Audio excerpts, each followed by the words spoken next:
পটুয়াখালী বাউফল উপজেলা পর্যায়ে গ্রাম্য আদালত কার্যক্রমের অগ্রগতির বিষয়ে ইউনিয়ন প্রশাসনিক কর্মকর্তাদের সাথে ত্রিবার্ষিক সমন্বয়ক সভা অনুষ্ঠিত হয়েছে।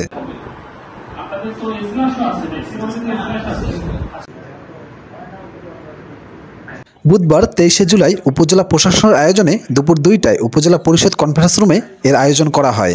গ্রাম আদালত সক্রিয়করণের সভায় প্রধান অতিথি হিসেবে বক্তব্য রাখেন উপজেলা নির্বাহী অফিসার আমিনুল ইসলাম। ওই সময় ইউনো বলেন, গ্রাম আদালত সক্রিয়করণে সরকার বিভিন্ন প্রশিক্ষণ হাতে নিয়েছেন। ইতিমধ্যে অনেকেই প্রশিক্ষণ শেষ করেছেন। বর্তমান সরকার চায় নতুন উদ্যমে কাজ শুরু করে জনগণকে গ্রাম আদালতের সুফল যথাযথ পেতে ও সেবা সম্পর্কে বোঝাতে হবে। ব্যর্থ হলে প্রয়োজনীয় ব্যবস্থা নেওয়া হবে বলেও জানান তিনি।